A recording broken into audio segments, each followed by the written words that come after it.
देवाच्या पवित्र नावाला धन्यवाद असो. आज परत एकदा देवाने आपल्याला सुंदरशी संधी दिली आहे आणि व्हॉट्सअप ग्रुपमध्ये टायटस जे आहेत ते एक केस स्टडी होती टायटस नावाच्या व्यक्तीची, आणि ती प्रत्येकाने वाचली का ती केस स्टडी?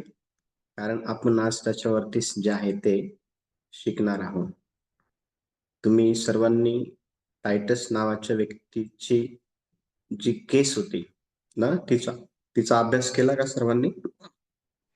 Church okay. ती जी केस स्टडी आहे ती यावेळेला आपण पाहणार आहोत, आणि ह्या केस स्टडी मधून आपण हे शोधायचा प्रयत्न करणार आहोत की टायटसने द्वेषावरती कशा प्रकारे मात केली. ठीक आहे. आणि ही केस स्टडी यावेळेला आपण वाचणार आहोत, आणि ही केस स्टडी मी तुमच्यासाठी वाचतो. सर्वांनी अतिशय लक्षपूर्वक जे आहे ना ही केस स्टडी काय करा, ऐका. काही डिस्टर्बन्स असेल आजूबाजूला, थोडस बाजूला या. पण ही जी केस स्टडी आहे ती मी तुमच्यासाठी वाचतो, आणि मग ह्या केस स्टडीवरती आपण काय करणार आहोत, आज अभ्यास करणार आहोत. आणि ह्या केस स्टडी मध्ये याच्या मुळापर्यंत आपण जाणार आहे की टायटसने कशा प्रकारे त्याच्या मनातील द्वेषावरती मात केला. ठीक आहे. सर्व तयार आहे का शिकण्यासाठी चर्च? हो. सर्वजण शिकण्यासाठी तयार आहे का? ओके ओके, ठीक आहे. मग ही जी केस स्टडी आहे मी तुमच्यासाठी वाचतो, आणि सर्वांनी व्यवस्थित त्याच्याकडे काय करा, लक्ष द्या. मग त्यावरती आपण अभ्यास करणार आहोत. ठीक आहे. नाव आहे टायटस. यांनी द्वेषावर मात केली. ठीक आहे. कशा प्रकारे केली ते आपण या ठिकाणी वाचणार आहोत. काळ्या आणि गोऱ्या लोकांमध्ये भेदभाव करणाऱ्या एका कायद्याबद्दल टायटस यांच्या मनामध्ये खूप राग होता. म्हणून त्यांच्या सारखाच विचार करणाऱ्या एका गँगचे ते सदस्य बनले. ते म्हणतात, आम्ही मुद्दामहून शहरातल्या अशा हॉटेलमध्ये किंवा बारमध्ये जायचो जिथे काळ्या लोकांना येऊ देत नव्हते, म्हणजे मग आम्हाला त्यांच्याशी मारामारी करता येईल. टायटस कबूल करतात की त्यांच्या मनात त्या लोकांबद्दल खूप द्वेष भरला होता. ते पुढे म्हणतात, जर एखाद्या माणसासोबत किंवा बाईसोबत बाचाबाची झाली तर मारामारीची सुरुवात मी करायचो. मग परमेश्वराच्या साक्षीदारांसोबत बायबल अभ्यास सुरू केल्यावर त्यांनी स्वतःमध्ये बदल करायला सुरुवात केली. टायटस यांनी बायबल वाचलं तेव्हा त्यांच्यावर त्याचा जबरदस्त प्रभाव पडला. खास करून त्यांना भविष्यात जीवन कसं असेल याबद्दल एक वचन आवडलं. त्यात म्हटलंय, यापुढे कोणीही मरणार नाही, कोणीही शोक करणार नाही किंवा रडणार नाही, आणि कोणतंच दुःख राहणार नाही. प्रगटीकरण अध्याय 21:3 आणि 4 वचन. सुरुवातीला मनातून द्वेष काढून टाकायला त्यांना खूप कठीण गेलं. ते म्हणतात, माझ्या विचारामध्ये आणि वागण्या बोलण्यात बदल करणं माझ्यासाठी खूप अवघड होतं. पण प्रेषित 10वा अध्याय 34 आणि 35 मधून त्यांना जे शिकायला मिळालं होतं त्यामुळे त्यांना खूप मदत झाली. त्या वचनात सांगितलं आहे की देव लोकांमध्ये भेदभाव करत नाही. याचा काय परिणाम झाला? टायटस म्हणतात, परमेश्वराच्या साक्षीदारांमध्ये वेगवेगळ्या वर्णाचे आणि वंशाचे लोक आहेत, पण तरी त्यांचं एकमेकांवर खूप प्रेम आहे. हे पाहून मला खात्री पटली की तेच खऱ्या देवाच्या शिकवणीचं पालन करतात. माझा बाप्तिस्माही झाला नव्हता त्यावेळी मंडळीतल्या एका गोऱ्या वर्णाच्या व्यक्तीने मला तिच्या घरी जेवायला बोलवलं. असं कधी होईल असा मी विचारही केला नव्हता. याआधी मी गोऱ्या वर्णाच्या व्यक्तीसोबत कधी नीट बोललेलो नव्हतो. मग त्याच्या घरी जेवण तर दूरच, पण आता मी प्रामाणिक लोकांच्या जगातील बंधू समाजाचा भाग झालो आहे. इतकं ह्या केस स्टडी मध्ये आपल्याला टायटस बद्दल वाचायला भेटतं. ठीक आहे. आणि आता ही जी केस स्टडी आपण काय केलेली आहे, वाचलेली आहे, ह्या केस स्टडी मधून टायटसने त्याच्या मनातील द्वेषावरती कशा प्रकारे मात केली, हे आज आपण ह्या केस स्टडीतून 10 मुद्दे काय करणार आहोत, शिकणार आहोत. ठीक आहे. टायटस हा एक असा व्यक्ती होता जो फार द्वेष करणारा होता. ठीक आहे. आणि टायटसला एक असा गुरु पण भेटला होता जो त्याच्या सारखाच विचार करणारा होता. ठीक आहे.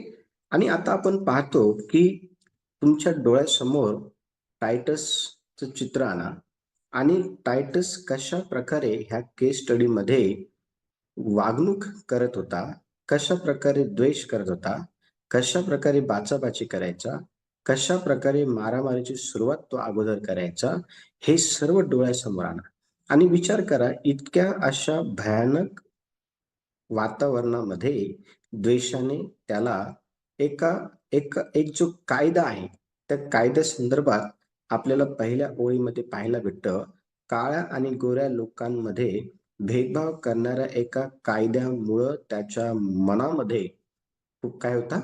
राग होता. आणि ह्या केस स्टडीमध्ये आपण हे पाहूया, ह्या 10 गोष्टी आज आपण शिकणार आहोत, की कशाप्रकारे टायटसने आपल्या मनातील द्वेषावरती काय केलेलं आहे?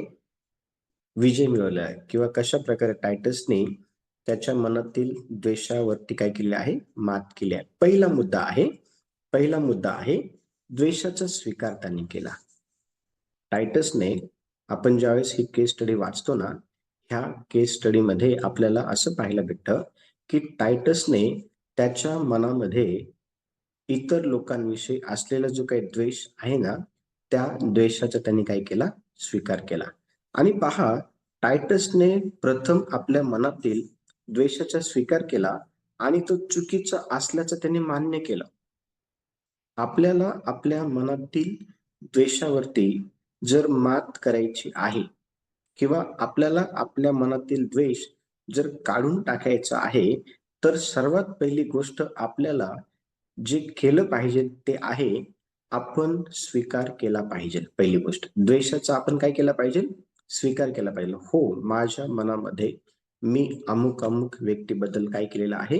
द्वेष बाळगलेला आहे. आणि हे पण मान्य केलं पाहिजे, की मी काय आहे? चुकीचं आहे. लक्ष द्या. ज्यावेळेला आपल्याकडनं चुका होतात, ज्यावेळेला आपण आपल्या मनामध्ये एखाद्या व्यक्तीप्रती द्वेष बाळगतो ना, त्यावेळेला आपण आपल्या स्वतःबरोबरच त्या 2 भागांमध्ये प्रामाणिक असणं फार गरजेचं आहे. आणि आपल्याला त्या 2 भागामध्ये प्रामाणिक का राहायचं आहे? कारण आपल्याला आता ह्या दिवसांमध्ये द्वेषावरती मात करायची आहे. द्वेष हा मुळात मनुष्याकरता चांगला नाहीये. द्वेष कशाप्रकारे आपल्या जीवनामध्ये काम करतो, त्याचे परिणाम किती वाईट असतात, हे आपण शिकलेलो आहे. आणि आता द्वेषाच्या परिणामामुळं आपले दिवस आणखीन वाईट व्हावे, अशा प्रकारची इच्छा आपण न बाळगता आपल्या मनामध्ये असलेला जो द्वेष आहे, त्याच्यावरती आता आपल्याला काम करायचं आहे आणि तो द्वेष आपल्याला आपल्या मनातून मुळासकट काढून टाकायचा आहे. आणि तो काढून टाकण्यासाठी काय करावं लागेल? तर पहिली गोष्ट, आपण द्वेषाचा स्वीकार केला पाहिजे देवासमोर. आणि दुसरी गोष्ट, आपण चुकीचं आहोत हे आपण मान्य करणं गरजेचं आहे. लक्ष द्या. ह्या गोष्टी जर आपण केल्या, तर निश्चित अर्थाने आपल्याला आपल्या मनातील द्वेषावरती विजय प्राप्त करता येईल. पण जर आपण मान्यच केलं नाही, पण जर आपण पण जर आपण आपली चूक स्वीकारलीच नाही, आपण म्हणतो की नाही, नाही, माझ्या मनामध्ये काही नाहीये तुमच्याबद्दल. आपण सहज ही गोष्ट बोलून जातो, पण आपल्या मनावर त्या व्यक्तीबद्दल असतं. हे आपण हे आपण मान्य करणं गरजेचं आहे. तरच आपल्याला द्वेषावरती मात करता येईल. अन्यथा आपल्याला द्वेषावरती मात करता येणार नाही. आपण किती जरी म्हटलं, की तुमच्याबद्दल माझ्या मनामध्ये काहीच नाहीये, तुम्ही गैरसमज करून घेऊ नका. पण लक्ष द्या, आपल्या आतमध्ये काय आहे नेमकी, हे आपल्या स्वतःला माहिती असतं. आणि म्हणून आपण प्रामाणिक असणं फार गरजेचं आहे. ही पहिली गोष्ट द्वेष. दुसरी गोष्ट, द्वेषावरती मात करण्यासाठी बायबल अभ्यास सुरू केल्याच्या द्वारे द्वेषावरती मात करता येते. लक्ष द्या, जर आपल्या मनामध्ये जर कोणा व्यक्तीप्रती जर द्वेष आहे, तर तो द्वेष आपल्या जीवनामध्ये अनेक गोष्टींवरती खूप मोठा चुकीचा प्रभाव टाकतो आणि त्या चुकीच्या प्रभावाखाली आपण खूप भयानकरित्या डिस्टर्ब होऊन जातो. लक्ष द्या, खूप भयानकरित्या आपण काय होतो माहिती का, आपण डिस्टर्ब होतो आणि त्या द्वेषामुळं आपण डिस्टर्ब होऊ नये, त्या द्वेषामुळं आपण डिस्टर्ब होऊ नये म्हणून आपण काय केलं पाहिजे, आपण बायबल अभ्यास सुरू केला पाहिजे. बायबल अभ्यास हा काय करतो माहितीये का, तुमच्या मनातील जो द्वेष आहे ना, त्यावर मात करण्याकरता तुम्हाला मदत करत असतो. बायबल अभ्यास हा काय करतो माहिती का, तुम्ही ज्या भागामध्ये चुकलेले आहात ना, त्या भागामध्ये तुम्हाला प्रामाणिक होण्याकरता तयार करत असतो बायबल अभ्यास. वचनामध्ये ज्यावेळेस आपण वाचतो ना, वचन स्पष्टपणे सांगतं, त्यांनी परमेश्वराच्या लोकांसोबत बायबल अध्ययन सुरू केलं, ज्यामुळे त्यांना खऱ्या शिकवणीचं ज्ञान मिळालं. लक्ष द्या, कोणी बायबल अभ्यास सुरू केला होता? Church Titus. Very good, very good. Titus नावाचा हा जो व्यक्ती आहे ना, ज्याच्या केस स्टडी संदर्भात आपण काय करत आहोत, शिकत आहोत, त्याच्या मनामध्ये खूप द्वेष होता आणि तो द्वेष दिवसेंदिवस त्याचं जे जीवन आहे ना, ते खूप बदतर करत होता. पण आपण पाहतो की त्याला त्या द्वेषावरती मात करता आली आणि त्याने त्या द्वेषावरती कशा प्रकारे मात केली, त्याच्यातला दुसरा मुद्दा हा आहे की तो परमेश्वराच्या लोकांसोबत बायबल अध्ययन करू लागला आणि त्यामुळं त्याला खरं जे ज्ञान आहे ना, ते प्राप्त झालं. लक्ष द्या, बायबल अध्ययन मुळात आपल्या जीवनामध्ये असलेला जो द्वेष आहे ना, तो मुळासकट काढून टाकण्याकरता मदतगार साबित होत असतो. आणि म्हणून रोज तुम्ही जे आहे ना, रोज लक्ष द्या, आपल्याला ह्या दिवसांमध्ये आपल्या अंतःकरणामध्ये असलेला जो काही द्वेष आहे, तो कोणाप्रती पण असो. माझ्या मनामध्ये देखील द्वेष होता. त्या द्वेषाला घेऊन मी फार म्हणजे मी फार चिंतित होतो. त्या त्या द्वेषामुळं कुठल्या प्रकारचं काम व्यवस्थितपणे करता येत नव्हतं. त्या द्वेषामुळं एक सतत वेगवेगळे विचार यायचे, बदला घेण्याची, सूड घेण्याची भावना मनामध्ये यायची. काहीतरी बोलून टाकावं अशा प्रकारच्या भावना माझ्या उसळत असायच्या. पण लक्ष द्या, जसं पवित्र शास्त्रामध्ये लिहिलेल्या वचनावरती अध्ययन करत गेलो, तसं देवाच्या वचनाने मला माझ्या मनातून संपूर्ण जो द्वेष आहे ना, तो काढून टाकण्यासाठी मदत केली. लक्ष द्या, हीच गोष्ट टायटसच्या बाबतीत देखील झालेली आहे आणि हीच गोष्ट तुमच्या बाबतीमध्ये देखील होऊ शकते. फक्त एक गोष्ट करणं गरजेचं आहे, की देवाच्या लोकांसोबत तुम्ही पवित्र शास्त्राच्या वचनाचा अभ्यास केला पाहिजे. पवित्र शास्त्रातील जी वचनं आहे ना, ती तुम्हाला मदत करतील तुमच्या अंतःकरणातील द्वेषावरती काम करण्याकरता. किंवा पवित्र शास्त्रातील जी वचनं आहे ना, ती तुम्हाला मदत करतील तुमच्या मनातील सर्व प्रकारचा द्वेष बाहेर काढून टाकण्याकरता.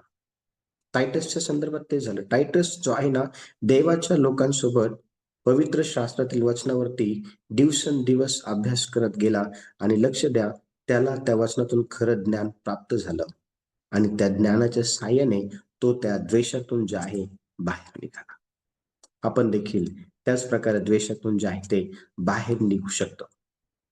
तिसरा जो मुद्दा आहे तो आहे प्रेरणादायी वचनावर विचार करण्याच्या द्वारे द्वेषावरती टायटसने काय केली, मात मिळवली. टायटसने मात केली. कोणते वचन आहेत? प्रेरणादायी वचन. लक्ष द्या, पवित्र शास्त्रामध्ये आपल्याला अशी वचनं पाहायला भेटतात, ज्या वचनांना वाचल्याच्या द्वारे किंवा जी वचनं अभ्यास केल्याच्या द्वारे आपल्याला आपल्या जीवनामध्ये प्रेरणा भेटत असते. आणि टायटसच्या बाबतीमध्ये असंच झालं. टायटसला कोणत्या प्रकारची प्रेरणा भेटली? आपण ते वचन वाचणार आहोत. कोणीतरी मला वचन वाचण्यासाठी मदत करा. प्रगटीकरणाचं पुस्तक 21वा अध्याय 3 आणि 4 वचन आपण वाचू. प्रगटीकरणाचं पुस्तक 21 अध्याय. आणि राजासनातून आलेली मोठी वाणी ऐकली. ती अशी, पहा, देवाचा मंडप मनुष्या जवळ आहे. त्याच्याबरोबर देव आपली वस्ती करील. ते त्याचे लोक होतील आणि देव स्वतः त्यांच्या बरोबर राहील. तो त्यांच्या डोळ्यांचे सर्व अश्रू पुसून टाकेल. ह्यापुढे मरण नाही, शोक, रडणे व कष्टही नाहीत, कारण पहिल्या गोष्टी होऊन गेल्या. Very good. देवाचं वचन सांगतं की पहिल्या गोष्टी होऊन गेल्या आहे. आता बघा, हे वचन ज्या वेळेला टायटसने वाचलं ना, त्यावेळेला टायटसला प्रेरणा मिळाली. टायटसला ह्या वचनामध्ये काय शिकायला मिळालं माहितीये का? आत्ताच्या जगामध्ये ज्यामध्ये मी राहत आहे, त्या जगामध्ये रडणं आहे, त्या जगामध्ये शोक करणं आहे, त्या जगामध्ये कष्ट आहे, त्या जगामध्ये पीडा आहे, त्या जगामध्ये द्वेष आहे, त्या जगामध्ये मारामारी आहे, त्या जगामध्ये पण असं पण एक जग आहे किंवा असं पण एक जग येणार आहे, ज्यामध्ये रडणं नसल, अश्रू नसल, शोक नसल, कष्ट नसल, कुठल्याही प्रकारे. आणि ते जे जग आहे ना, त्या जगामध्ये देव स्वतः त्याच्या लोकांसोबत राहील. आणि ते जग कोणतं माहितीये का? ते जग आहे नवे आकाश आणि नवी पृथ्वी. हे लक्ष द्या. देवाचं वचन हे आपण वाचणं फार गरजेचं आहे. का? कारण देवाचं वचन जर आपण वाचलं ना, तर देवाचं वचन आपल्याला प्रेरणा देतं आणि ती प्रेरणा आपल्या मनातून आपल्याला द्वेष काढण्याकरता काय करते माहिती का? मदत करते. आणि बघा, वचन जे आहे ना, वचनाने टायटसला काय केलं माहिती का? वचन जेव्हा टायटसने वाचलं ना, तर त्यांना आशा दिली. टायटसला काय दिलेली आहे? आशा दिलेली आहे. भविष्यात दुःख, शोक, भेदभाव हे सर्व नष्ट होणार आहे. तुम्ही ह्या दिवसांमध्ये देवाच्या वचनाचा अभ्यास हा 2 गोष्टीसाठी करणं फार गरजेचं आहे. पहिली गोष्ट, तुम्हाला देवाच्या वचनाचं खरं ज्ञान प्राप्त व्हावं यासाठी. आणि दुसरी गोष्ट, तुम्हाला तुमच्या जीवनामध्ये प्रेरणा प्राप्त व्हावी यासाठी. तुम्ही एखाद्या ठिकाणी लिहू शकता ह्या 2 गोष्टी. पहिली गोष्ट, देवाच्या वचनाचं अध्ययन काय करायचं आहे, तर खरं ज्ञान प्राप्त होण्यासाठी. आणि दुसरी गोष्ट आहे, देवाच्या वचनाचं अध्ययन काय करायचं आहे, तर ते आहे आपल्याला प्रेरणा प्राप्त व्हावी म्हणून. चर्च आपल्याला जे आहे ना, प्रेरणा प्राप्त व्हावी म्हणून आपल्याला देवाच्या वचनाचं काय करायचं आहे, अध्ययन करायचं आहे. लक्ष द्या. देवाच्या वचनाचं अध्ययन हे खऱ्या अर्थाने आपल्या जीवनामध्ये काय करतं माहिती का? आपल्या जीवनात असलेला जो द्वेष आहे ना, कोणत्याही व्यक्तीप्रती असो, तो काढण्यासाठी आपल्याला मदत होत असते. टायटसला ती मदत झाली. आणि म्हणून टायटसने त्याच्या जीवनातला जो काही अनुभव आहे ना, तो ह्या ठिकाणी शेअर केलेला आपल्याला पाहायला भेटतं. आणि ही जी केस स्टडी आहे ना, ही आपल्याला एक एक एक उत्तम व्यक्ती बनण्याकरता मदत करते. आज असे अनेक टायटस आहे जगामध्ये, ज्यांनी आपल्या मनामध्ये कोणत्या ना कोणत्या व्यक्तीप्रती द्वेष बाळगलेला आहे. बरं, एका व्यक्तीप्रती बाळगला असेल वेगळी गोष्ट आहे. पण अनेक लोकांप्रती आपण द्वेष बाळगतो. अनेक लोकांप्रती आपण जे आहे ना, ते द्वेष बाळगतो. लक्ष द्या, द्वेष हा मुळात चांगला नाही. द्वेष हा मुळात चांगला नाहीये. आणि मग ह्या द्वेषावरती टायटसने कोणत्या साहाय्याने मात केली, तर 3 गोष्टी आपण पाहिल्या आहेत. चौथा मुद्दा आहे, देवाचा दृष्टिकोन समजून घेण्याच्या द्वारे टायटसने द्वेषावरती मात केली. लक्ष, देवाचा दृष्टिकोन काय आहे? देवाच्या देवाच्या दृष्टिकोनातून आपल्याला ह्या वर्तमान समयामध्ये प्रत्येक गोष्ट बघणं गरजेचं आहे. अनेक वेळा आपण आपल्याच स्वतःच्या दृष्टिकोनातून प्रत्येक गोष्ट बघत असतो. हा, तो का? तो बरोबरच नाहीये. ती का? तुम्ही तिच्याबद्दल विचारू नका. ती एकदम म्हणजे भयानक आहे. बरोबर नाहीये. म्हणजे विचार करा, आपण आपल्या दृष्टिकोनातून लोकांना बघत असतो, पण त्याच लोकांना आपण देवाच्या दृष्टिकोनातून बघणं फार गरजेचं आहे. आपण जेव्हा लोकांना देवाच्या दृष्टिकोनातून पाहू ना, त्यावेळेला आपल्याला आपल्या मनामध्ये त्या लोकांप्रती असलेला जो द्वेष आहे ना, त्यावरती सहज मात करता येईल. तो द्वेष सहज आपल्याला जे आहे ना, आपल्या मनातून काढून टाकता येईल. का माहिती का? कारण देवाचा दृष्टिकोन आहे ना, देवाचा दृष्टिकोन आपल्याला प्रेषितांच्या कृत्याच्या 10व्या अध्यायाच्या 34 ते 35 वचनामध्ये पाहायला भेटतो आणि हे वचन आपण काल देखील वाचलं. बघा ह्या वचनामध्ये काय लिहिलेलं आहे? देवाचा दृष्टिकोन काय आहे? मग पेत्राने बोलण्यास प्रारंभ केला, देव पक्षपाती नाही हे मला पक्के ठाऊक आहे. तर प्रत्येक राष्ट्रात जो त्याची भीती बाळगतो व त्याची कृत्ये नैतिक आहेत तो त्याला मान्य आहे. हां, टायटसने ज्यावेळेला हे वचन वाचलं ना, प्रेषितांची कृत्य 10वा अध्याय 34 आणि 35 ही 2 वचनं टायटसने ज्यावेळेस वाचलं ना, त्यावेळेला टायटसला देवाचा खरा दृष्टिकोन कळाला. अरे बापरे! देव हा भेदभाव करत नाही. देव हा पक्षपाती नाहीये. आणि मी तर इतक्या वर्षापासून भेदभाव केलेला आहे. इतक्या वर्षापासून मी पक्षपात केलेला आहे. इतक्या वर्षापासून मी बाचाबाची केलेली आहे. इतक्या वर्षापासून मी मारामारी केलेली आहे. इतक्या वर्षापासून मी माझ्या मनामध्ये राग करत आहे. टायटसला देवाचा दृष्टिकोन माहिती नव्हता. टायटसला देवाचा दृष्टिकोन हा केव्हा माहिती पडला माहिती का? ज्या वेळेला त्याने देवाच्या वचनाचं अध्ययन करणं सुरू केलं. टायटसला देवाचा जो दृष्टिकोन आहे ना, तो केव्हा समजला माहिती का? ज्या वेळेला तो देवाच्या लोकांसोबत राहून देवाचे प्रेरणादायी वचन वाचू लागला, तेव्हा त्याला देवाचा दृष्टिकोन कळाला. आणि बघा वचनामध्ये स्पष्टपणे त्याला हे समजलं, की देव जर लोकांमध्ये भेदभाव करत नाही, तर मग मी काय केलं पाहिजे? देव जर लोकांमध्ये पक्षपात करत नाही, तर मग मी का पक्षपात केला पाहिजे? आणि लक्ष द्या, ह्या वचनामुळं त्याला त्याच्या मनातील द्वेष हा काढण्याकरता खूप मदत मिळाली ह्या वचनाद्वारे. देवाचं वचन हे आपल्याला समजणं फार गरजेचं आहे. आणि पहा वचनामध्ये आपल्याला पाहायला भेटतं, की देव लोकांमध्ये भेदभाव करत नाही. त्यामुळं त्यालाही भेदभाव टाळता आला. कुणाला? टायटसला. भेदभाव हा देव करत नाही आणि देवाला करणं आवडत देखील नाही.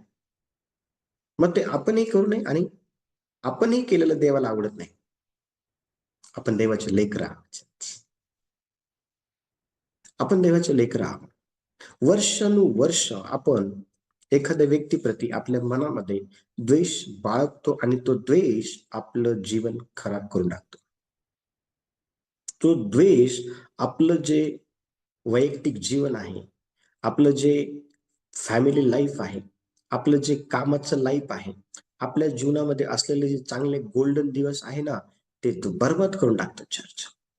आणि म्हणून लक्ष द्या, वर्षानुवर्ष जर आपण एखाद्या व्यक्तीप्रती जर द्वेष बाळगला असेल ना, तर त्या द्वेषाचे परिणाम आपल्यावरती होतात.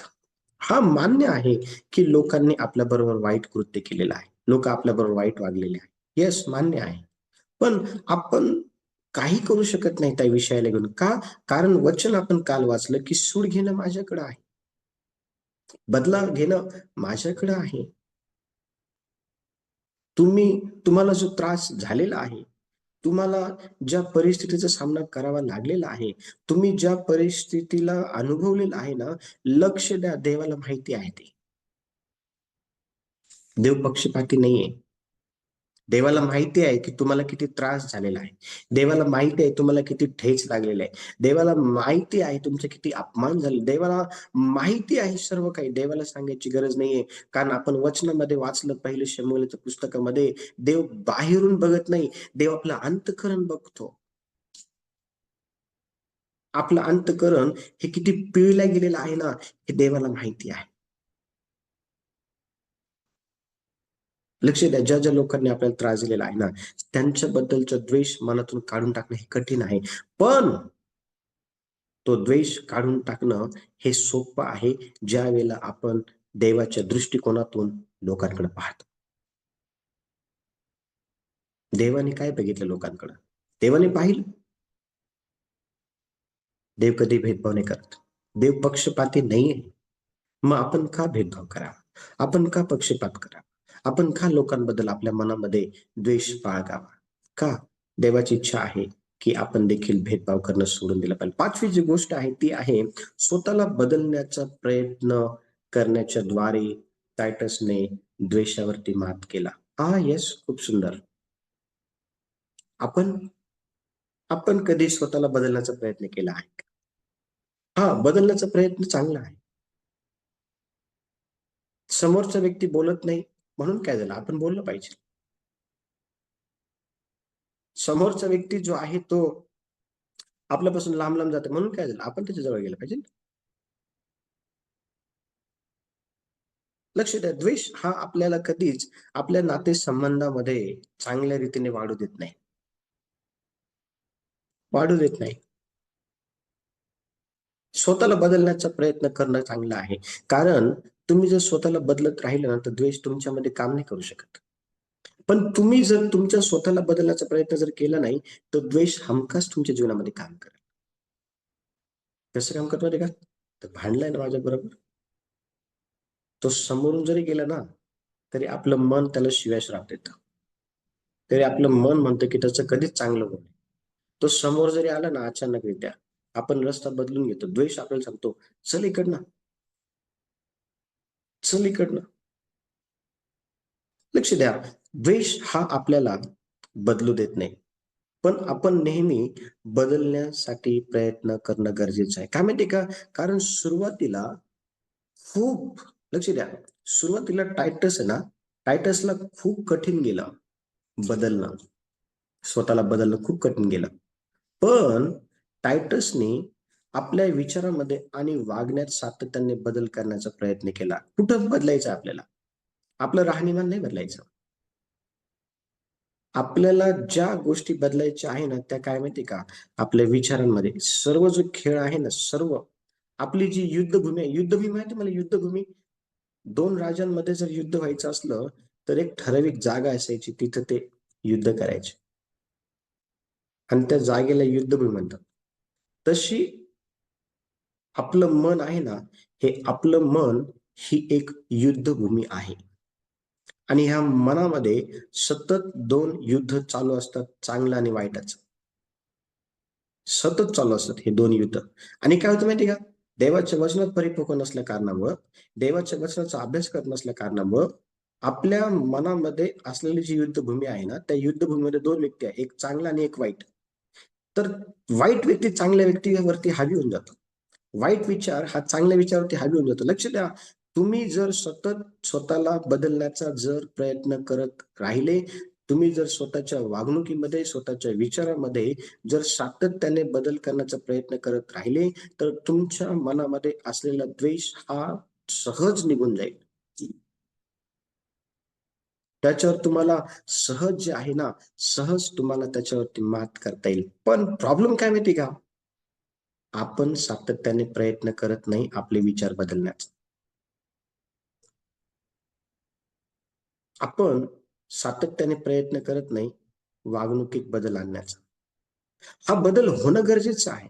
लोक आपल्यासोबत वाईट वागतात, परिवारातले असू शकतात, नातेवाईक असू शकतात, शेजारचे असू शकतात, ओळखीचे असू शकतात.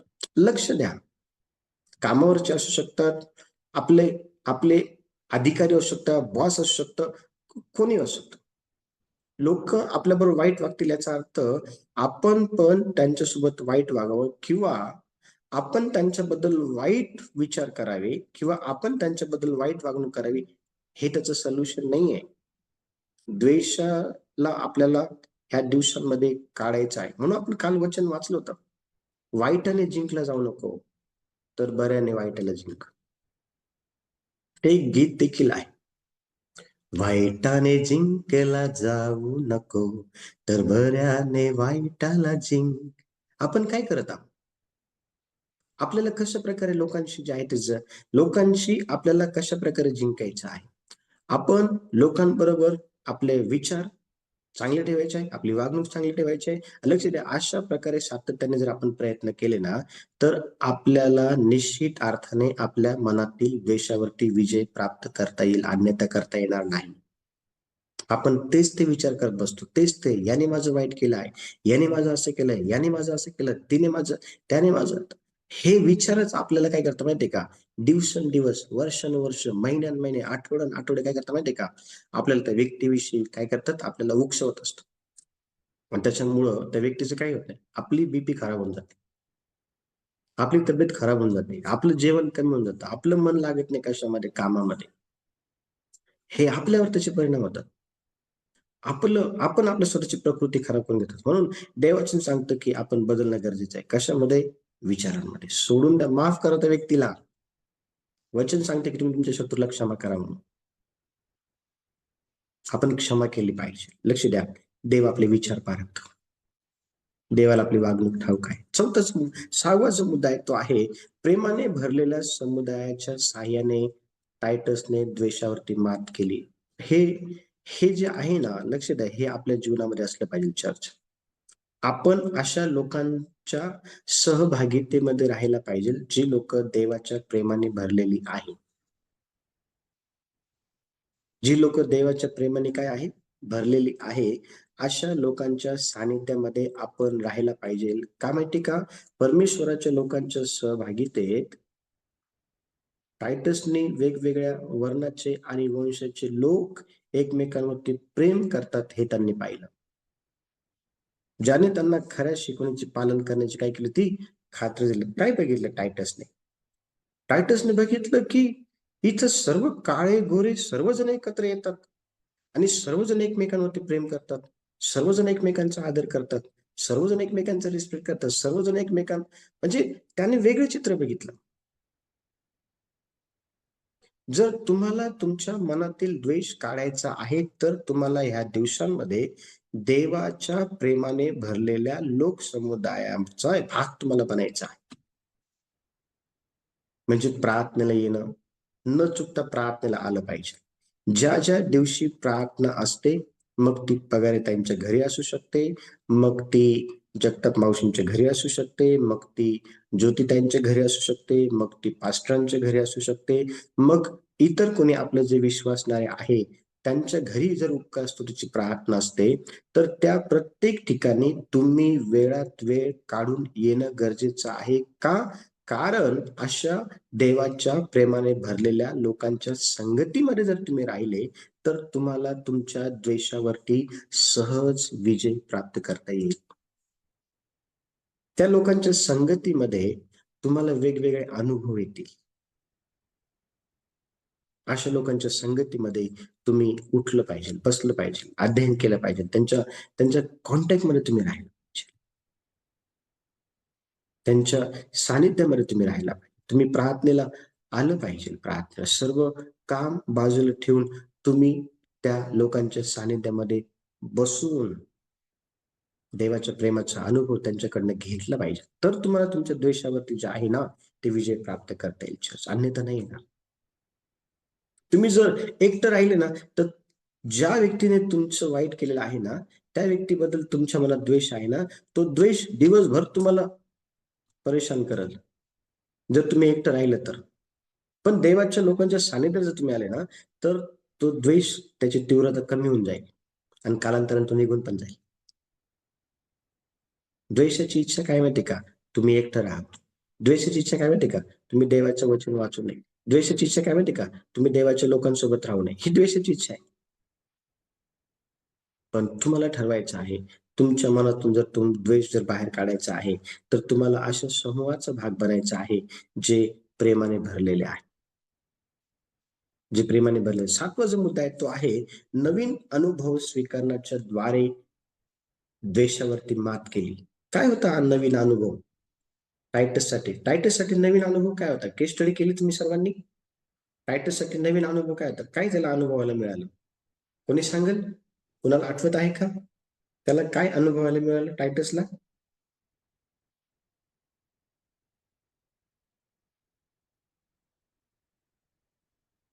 टायटस हा एका व्यक्तीच्या घरी जेवायला गेला, माहिती तुम्हाला? तो हो व्यक्ती कोण होता. होता? गोरे लोक होते ते. गोरा. येस. काळा आणि गोरा हा भेद होता तिथं. त्याला त्याला नवीन अनुभव मिळाला. जर एखाद्याने जर आमंत्रण दिलं ना, आमच्या घरी या, प्रार्थना आहे, जेवण पण आहे आमच्या घरी, लक्ष द्या. कामात किती अर्जंट असो काम, वेळात वेळ काढून त्या व्यक्तीकडे जा. वेळात वेळ काढून त्या व्यक्तीच्या आनंदाचा भाग व्हा, त्या व्यक्तीच्या जीवनाचा भाग व्हा. त्या व्यक्तीने जे काही वाढण्याचा प्रयत्न तुमच्या समोर केलाय ना, ते घेण्याचा प्रयत्न करा. वचनामध्ये स्पष्टपणे लिहिलेलं आहे की नवीन अनुभव स्वीकारण्याच्या द्वारे टायटसने त्याच्या मनातील द्वेषावरती मात केली. ज्या लोकांबद्दल तो द्वेष बाळगायचा, ज्या लोकांसोबत भांडायचा, ज्या लोकांसोबत बाचाबाची करायचा, ज्या लोकांना मुद्दामून त्रास देतात, त्याच लोकांनी त्याला जेवायला बोलवलं. आणि हे चांगलं आहे. जे लोक तुम्हाला त्रास देतात त्यांना बोलवा घरी जेवायला. मी कधी कधी असंच करतो. कधी कधी बोलवा अशा लोकांना घरी जेवायला, पाहुणचार करा. तुम्हाला माहितीये का, येशूने देखील त्याच्या 12 शिष्यातील एका शिष्याला, जो त्याला धरून देणार होता ना, त्याच्या तोंडात येशूने असं घास भरला. येशू त्याला जवळ घेऊन बसला जेवायला. तुम्हाला काय वाटतं, त्याला धरून देणाऱ्याबद्दल येशूच्या ज्याने येशूला धरून दिलं, तो जो यहूदा इस्करियोत आहे, त्याच्याबद्दल येशूच्या मनामध्ये द्वेष होता का, राग होता का? येशूने त्याला तुच्छ मानलं का? नाही. येशूने त्याच्यावर पण प्रेम केलं. येशूने त्याचे पण पाय धुतले. येशूने त्याला पण सोबत जेवायला बसवलं. येशूच्या मनावर द्वेष नव्हता. अच्छा. कारण येशूला माहिती होतं द्वेषाने नुकसान होतं म्हणून. येशूला माहिती होतं द्वेष हा देवाला आवडत नाही केलेला. येशूला माहिती होतं की देव भेदभाव करत नाही. आपण मानव आहोत, तर आपण का भेदभाव करायचा? येस, आपल्याला हे शिकणं गरजेचं आहे. लक्ष द्या, त्या ठिकाणी आपण पाहतो की नवीन जो अनुभव आहे ना, तो त्या ठिकाणी टायटसला मिळाला. तो हा होता की गोऱ्या लोकांनी त्याला घरी जेवायला बोलवलं होतं. नवीन अनुभवाच्या द्वारे टायटसने आपल्या मनातील द्वेषावरती मात केला होता, विजय मिळवला होता. 8वा जो मुद्दा आहे तो आहे आपुलकीची भावना विकसित केल्यामुळे द्वेषावरती मात करता आलं टायटसला. आपुलकीची भावना काय आहे? आपुलकीची जी भावना आहे ना, वचनमध्ये स्पष्टपणे सांगितलेलं आहे. बायबलच्या शिकवणीमुळे त्यांनी लोकांशी प्रेमाने आणि आदराने वागायला शिकलं होतं आणि भूतकाळातल्या सर्व ज्या कडू गोष्टी होत्या ना, त्या सोडून दिल्या त्यांनी. किती सुंदर आहे. आपण सोडतो का? आपण नाही सोडत. आपण ज्या लोकांनी आपलं वाईट केलेलं असेल त्याच्याबरोबर आपण वर गोड बोलतो, वर थोडीशी स्माइल करतो. गेला का आपण लगेच सुरू होऊन जातो. काही कामाचा नाही तो, बरोबर नाही येतो, असं केलं तरी, तसं केलं तरी, तो असा आहे, तो तसा आहे. टायटसच्या बाबतीत तसं नाहीये. टायटसने जे आहे ना, टायटसने काय केलं माहिती का, भूतकाळात झालेल्या सर्व जे काही कडू गोष्टी आहे ना, त्या त्याने सोडून दिल्या, पूर्णपणे सोडून दिल्या त्या. आणि बघा, त्याने लोकांसोबत चांगलं राहायला सुरुवात केली. लोकांसोबत चांगलं राहायला लक्ष द्या, लोकांनी आपल्या बरोबर चांगलं राहावं अशी नेहमी आपली अपेक्षा असते. पण आपण लोकांसोबत चांगलं राहावं अशी अपेक्षा आपण कधी केली पाहिजे? अशी अपेक्षा आपण नेहमी ठेवली पाहिजे. आणि ही अपेक्षा ह्या ठिकाणी आपल्याला टायटसच्या जीवनातून समजून येत आहे. टायटसने जे आहे ना, सर्व प्रकारच्या ज्या काही जुन्या भूतकाळातल्या गोष्टी आहे ना, त्या मागच सोडून दिल्या होत्या त्या. आणि लोकांसोबत तो चांगलं राहायला लागला होता. लक्ष द्या, याच्याद्वारे देखील आपल्याला द्वेषावरती मात करता येते. आपण द्वेषावर मात करण्यासाठी लोकांनी आपल्यासोबत काय केले ना, ते विसरून जा. त्यांना माफ करा. त्यांच्यासोबत चांगलं राहा. देव ही गोष्ट आपल्याकडनं अपेक्षित करतो. आपण ते विसरणं गरजेचं आहे. तेच जर आपण मनात ठेवलं ना, तर आपलं नातं ना देवासोबत चांगलं राहत, ना लोकांसोबत चांगलं राहत. आणि म्हणून आपण ह्या दिवसांमध्ये सर्व कटुपण टाकून देणं गरजेचं आहे. कोण काय केलं हे गरजेचं नाही. आपण काय करणार आहोत हे गरजेचं आहे. 9वा जो मुद्दा आहे तो आहे बंधू समाजाचा भाग बनण्याच्या द्वारे टायटसने द्वेषावरती विजय मिळवला. टायटस एका चांगल्या सुंदर अशा मंडळीचा सदस्य बनला. देवाच्या मंडळीचा सदस्य बनला. बघा वचनामध्ये असं म्हटलेलं आहे, प्रामाणिक लोकांच्या सहभागितेचा भाग बनल्यामुळे त्याची मनस्थिती पूर्णपणे बदलली. आता तो निराश नाही राहत. आता तो हॉटेलच्या बाहेर नाही जात मारामाऱ्या करायला. आता तो बाचाबाची नाही करत. त्याची मनस्थिती बदलली. लक्ष द्या. आणि मनस्थिती ही कधी बदलली माहिती का? ज्या वेळेला तो बंधू वर्गाच्या सहभागितेचा भाग बनला. आपण एकत्र येतो ना, लक्ष द्या. फरक काय माहिती का? आपण देवामध्ये आपण एकमेकांचा अवयव आहोत. देवामध्ये आपण बहीण भाऊ आहोत. लक्ष द्या. मी माझं जे घर आहे ना 2011 मध्ये सोडलं आणि इकडे आलो 40 मध्ये. तेव्हापासून मी मागे वळून नाही बघितलं. कारण देवाने मला तुमच्यासारखे आई बहीण भाऊ दिलेले आहे. हा आपण आपण जे आहे ना आपण देवामध्ये नातेवाईक आहोत चांगले. देवाचं सांगतं कोण माझी आई, कोण माझे भाऊ, कोण जे देवाचं वचन वाचतात, जे देवाचं वचन ऐकतात, जे देवाच्या वचनाप्रमाणे चालतात ना ते माझे आई बहीण भाऊ आहे. तुम्ही आहात. लक्ष द्या. हे देवाला सांगायचं आहे. आणि अशाच वर्गाचा भाग टायटस बनल्या कारणामुळं त्याला सहज त्याच्या मनातील द्वेषावरती जय प्राप्त करता आला. हे तुम्हाला पण करता येऊ शकतं. हे तुम्ही पण करू शकता. फक्त अट ही आहे की तुम्ही अशा देवाच्या प्रेमाने भरलेल्या लोकांच्या बंधुवर्गाचा भाग बनला पाहिजे. आणि शेवटचा जो मुद्दा आहे तो हा आहे शांतीपूर्ण जीवनाचा स्वीकार त्याने केला. त्याने इच्छा केली देवाचं वचन वाचून देवाच्या वचनातून प्रोत्साहन प्राप्त करून त्याने एक निर्णय घेतला की इथून पुढे मी भांडण करणार नाही. त्याने एक निर्णय घेतला इथून पुढे मी जे आहे ते शांतीने जीवन जगेन. त्याने तो निर्णय घेतला की इथून पुढे मी प्रामाणिकपणे काय करेल माहितीये का? मी जीवन जगेन. त्याने तो निर्णय घेतला आणि बघा त्याचा तो निर्णय त्याला त्याच्या द्वेषावरती विजय प्राप्त करण्याकरता एकदम काबिल ठरला. हे 10 मुद्दे जे आपण पाहिले चर्च, लक्ष द्या. हे 10 मुद्दे आपल्या देखील जीवनाशी संबंधित आहे. आणि म्हणून आपण आपल्या स्वतःचं आत्मपरीक्षण केलं पाहिजे. आणि आपल्या मनातील द्वेषावरती आपल्याला मात करता यावा म्हणून ह्या 10 मुद्द्यांचं अनुकरण करणं गरजेचं आहे. आणि पहा सरतेशेवटी आपण ह्या सर्व 10 मुद्द्यांचा आणि टायटसच्या केस स्टडीचा जो सार बघतो ना तो काय माहितीये का? अशा प्रकारे टायटस यांनी त्याच्या मनातील द्वेषावरती विजय मिळवला. चर्च आपल्याला आपल्या मनातील द्वेषावरती विजय मिळवायचा आहे आणि त्यासाठी आपल्याला देवाचं वचन वाचायचं आहे. देवाच्या वचनातून प्रोत्साहन प्राप्त करायचं आहे.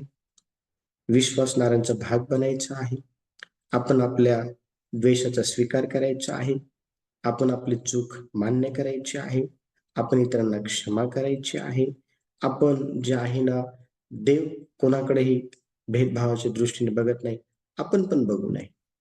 ह्या सर्व गोष्टी आपल्याला आपल्या द्वेषावरती मात करण्याकरता मदत करते. देव या वचनाच्या द्वारे सर्वांना आशीर्वाद देव. यावेळेला आपण आपले डोळे बंद करू आणि आपण प्रार्थना करू.